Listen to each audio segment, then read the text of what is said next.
My name is Troy Gudgel, and my business is BBT Fabrications from Muhammad, Illinois. When I was 14, I got a pickup truck. My dad got me, and him and myself, my grandpa, rebuilt it, and that kind of got my passion going, and then turned it into something that I really like to do, and turned it into a career. We've got a 1934 Ford 5-window coupe. In the front of the car, it's got the factory grille that we've just reworked a little bit and then had plated. We've stretched the front end, the hood, and the hood sides about 1.5 inches.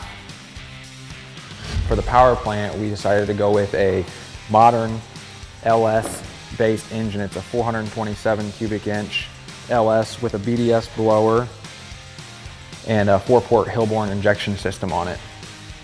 The wheels are 16-inch original 1960s Halibrand magnesium wheels.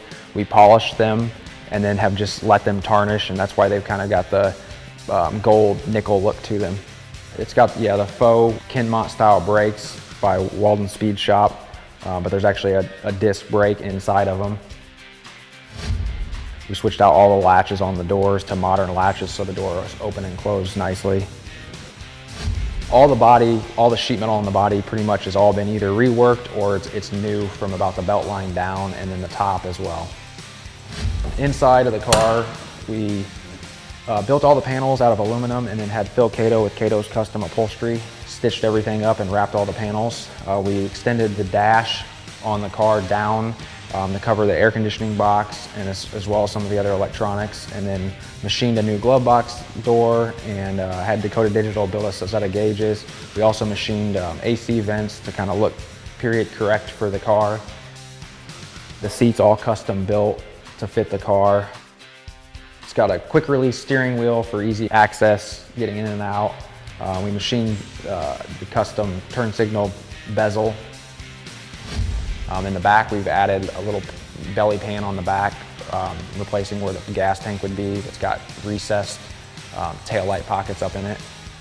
The exhaust on the car is all polished stainless. I think we've been a member of SEMA since 2012 was the first time that we brought a car to SEMA and became a member.